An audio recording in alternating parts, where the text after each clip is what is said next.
Hey, welcome to BreitWerks. What are you looking at? Cam racks out of a 1986 930. So we are going to fully go through these cam racks. And for the purposes of the video, we are gonna do the 1 through 3 side.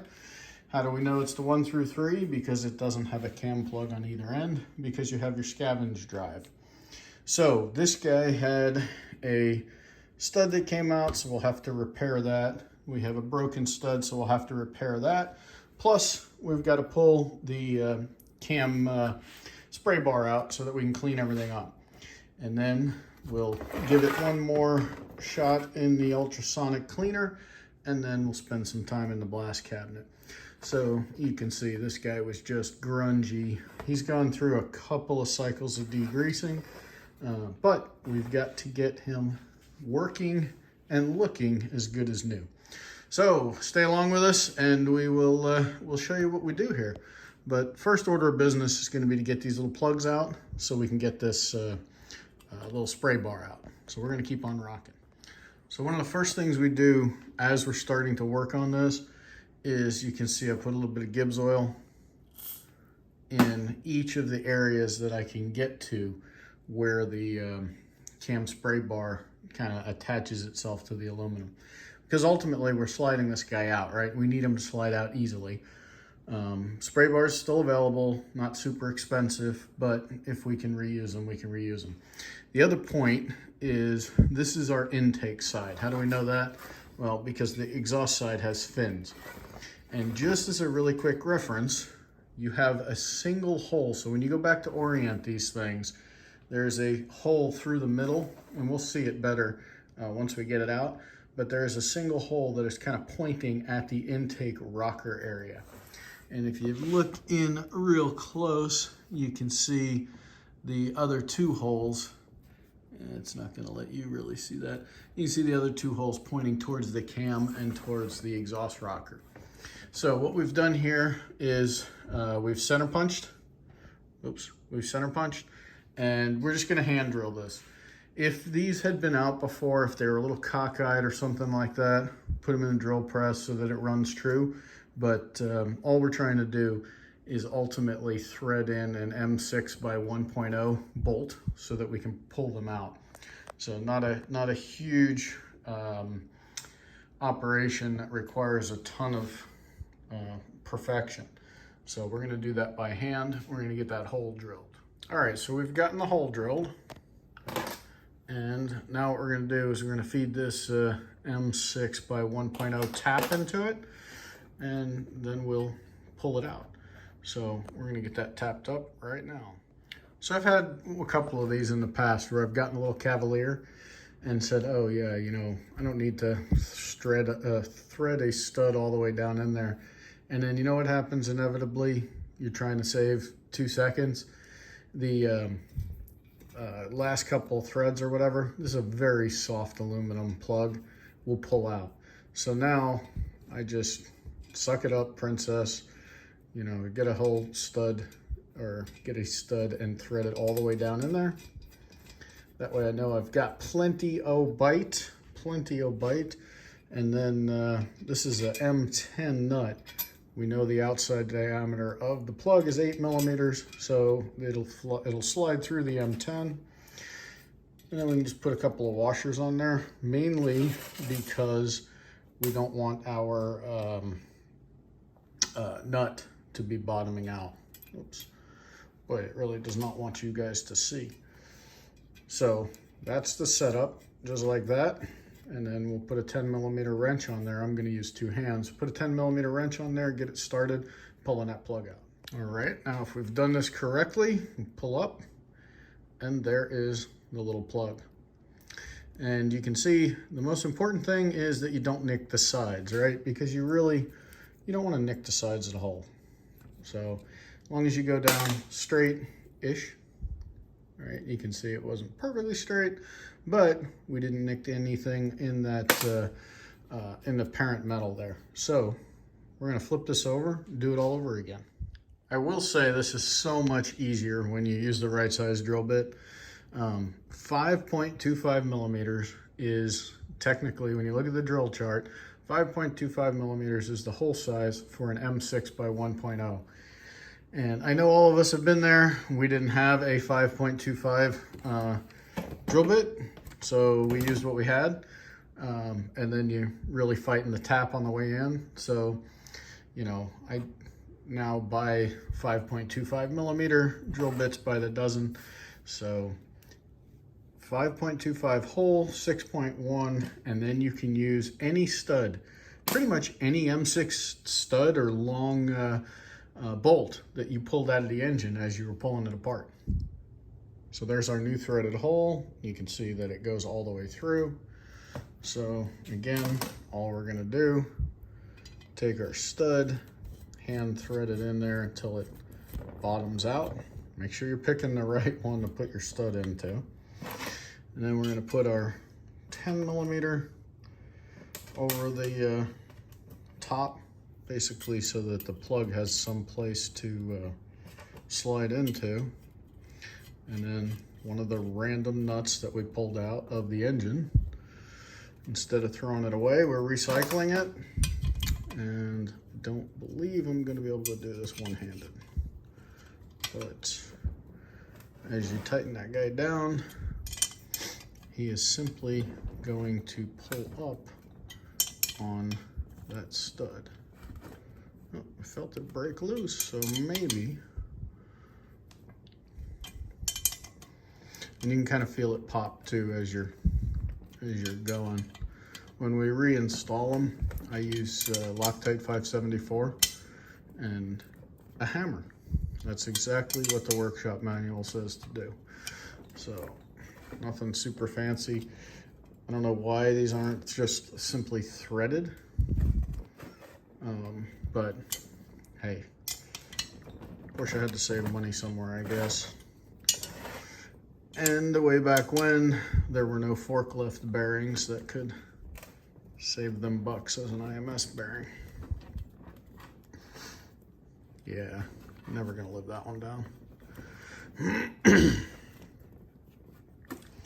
All right, I think we're there.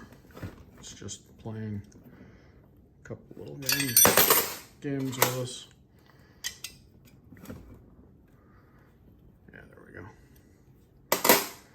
All right, pull it out. First thing we look for, did we scratch the sides? No, we did not. We are good to go.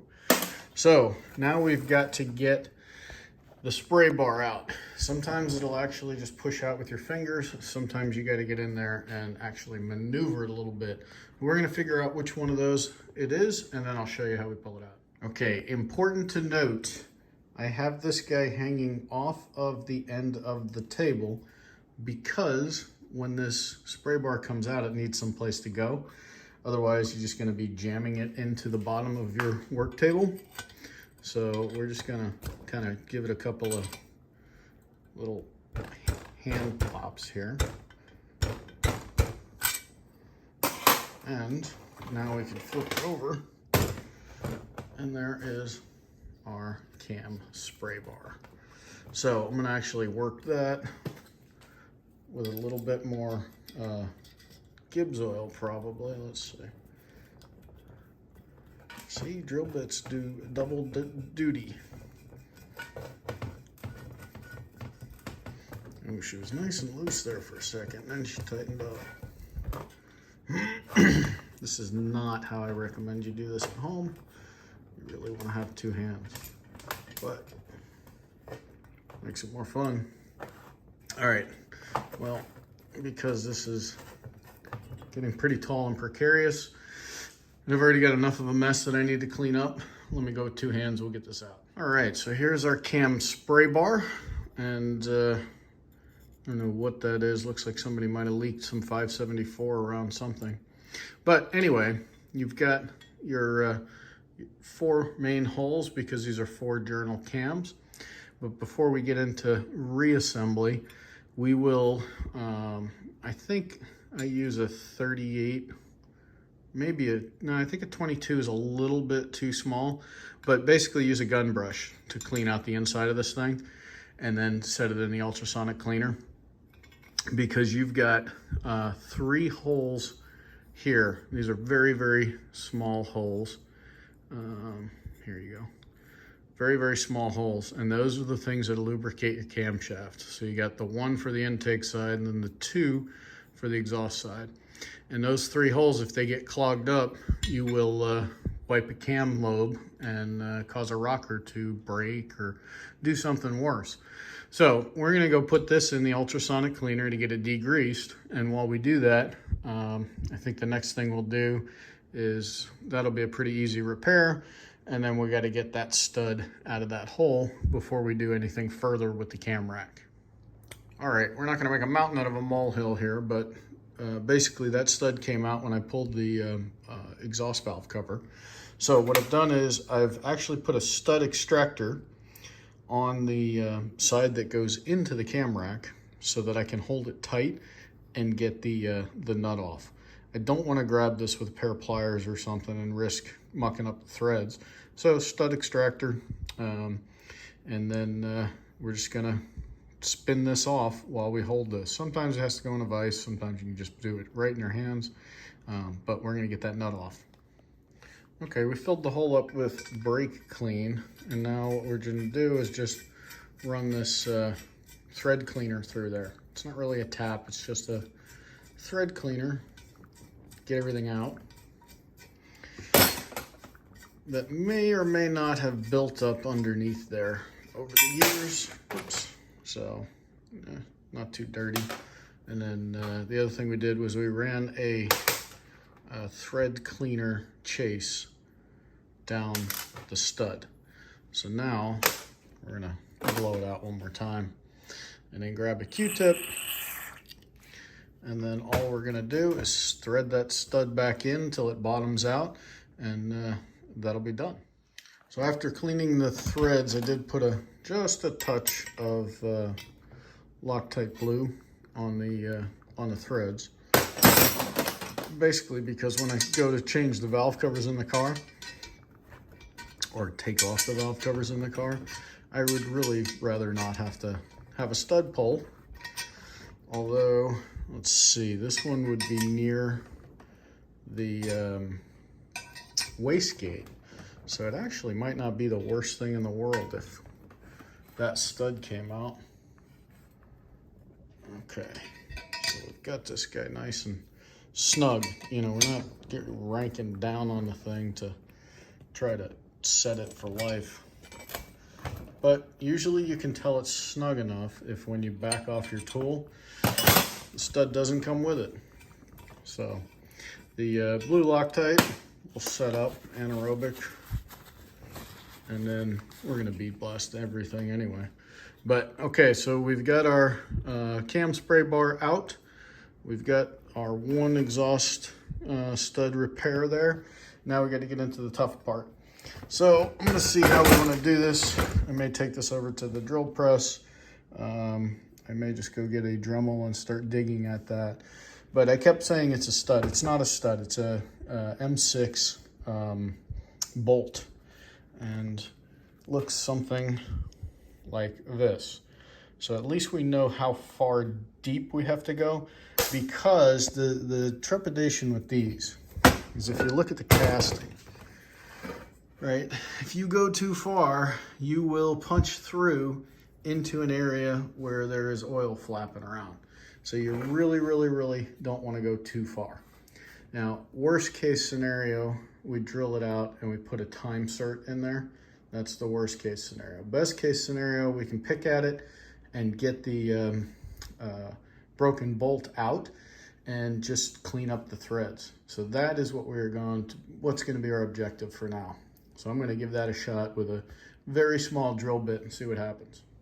Well, we just about had it, and then the last turn with the tap, I must have caught some remaining steel thread, and it just stripped the aluminum out. So what we're gonna do is we're gonna put in this thing called a time cert, which will make this actually better than new. So what I did was I measured the depth of that hole. I've set up a little guide here on my drill so that I can put in the proper size hole for threading the OD of the time cert. Yeah, And these things, they call them cobalt drill extractor set. The only thing they're good for is braking. So yeah, left hand bullshit is what they are. All right, we're gonna get on with it, 2 hands, and I'll show you when we get there. All right, we have successfully installed our time cert, countersunk. So non-critical fastener, right? Well, depends, because this holds on the engine tins that are right above your wastegate, and yeah, you kind of need that engine tin, but good as new, actually better than new. On a lot of the critical fasteners, Porsche time certed them from the get-go, or maybe helicoiled them, but yep, we're good to go. So we're gonna go, now that we've made a complete and total mess, we're gonna go degrease this one more time, and then we'll prep her for the bead blasting. So time certs, good stuff, good stuff. All right, we are about to head off to the bead blaster. We got this guy ready to rock and roll. And I always tape up the studs. It irks me when people bead blast or vapor hone the studs, because there is a protective coating on them. Over the years, the tips, of course, because of the elements, but I used to try to replate them, and it's just a lot of work that actually adds more risk than just covering these things up. Something called hydrogen embrittlement, and you can look that up on Google, but this is how we do it, and we're gonna go after it. So we have first cam rack all cleaned up, went through, bead blasted everything, looks great. Little pipe cleaner to clean out all the holes, and then I used a thread cleaner on each one of the studs. And the reason for that is if you look at these studs before you do that, there's little junk in them, right? So as you're sliding your gaskets over it, as you're sliding your valve covers over it, you don't want that stuff breaking off and then wreaking havoc between your gasket and your cover. I actually did notice on the back of this guy, we got it cleaned up pretty well. Right in here, you can see there's an impression in the aluminum. There was like a little piece of something there. So I dug it out. Now it's not deep enough that it's a problem. The 574 will fill that when it mates to the head. But definitely upon assembly, something was between the head and the cam rack that was foreign. Who knows what it was. So next thing we have to do is we need to put our cam oil splash tube back in. And we got to get it oriented correctly, and I'll show you guys just a trick. So you have the 2 holes where when the casting was done, these holes are what feed the bearings, or not really bearings, but the running surfaces for the cam journals. So if you look at this, when I have it lined up in this direction, these guys are way off. If I flip it over, now those guys are in perfect alignment. So what we've got to do now is we've got to make sure that we put it in such a way where the spray bar holes actually point down, right? If we install it like this, those spray bar holes are just going to be not aiming at anything. If we install it like this, those spray bar holes will be pointing down. So you can take a picture of your orientation before you pull it out. But essentially, you want the spray bars hitting the cam and the rockers. So we just simply take this guy, and he should, everything being clean, he should just kind of slide in. Now, we're going to use just a touch of WD-40. As a matter of fact, what I'm going to do is I'm just going to spray it here, because I don't want to use too much, right? If I use too much, it'll foul our sealing surfaces. So I'm basically just putting a little bit on there. Double check our orientation again. Yep, we're in the right spot. Turn it over just like that. And let's see if that makes it a little bit easier to put in. And again, these spray bars are still available. so you can get them if you have to. All right, now you can see that I don't have my hole lined up yet because we haven't gone deep enough in. And I'm just gonna grab something to push a little bit. And we are getting very, very close. Go down a little bit more. And we can just start to see the top of our hole. So we'll go even a little bit further.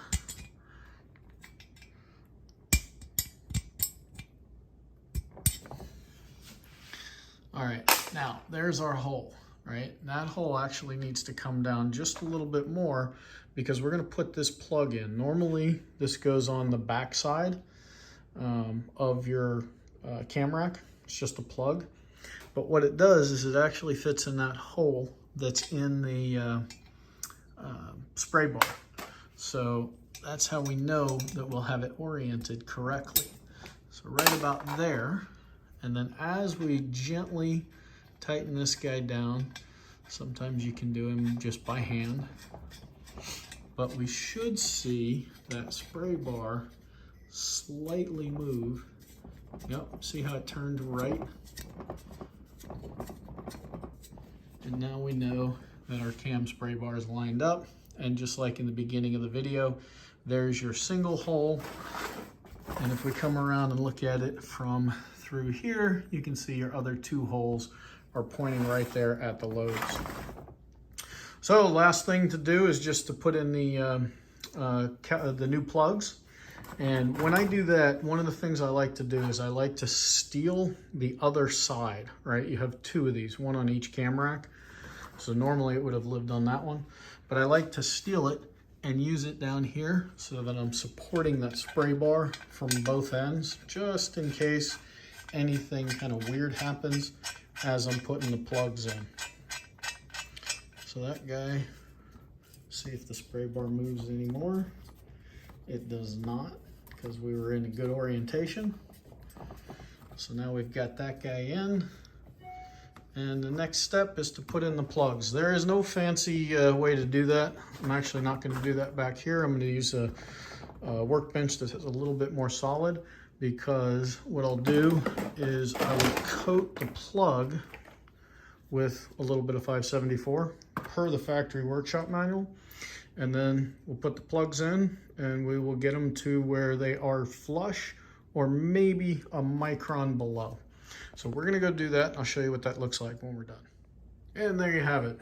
Cam rack is complete. You can see my little punch mark there, but these guys are just below that surface so that they don't mess with the gasket that will sit there. All right, well, which one do you want to put in your car? That one or that one?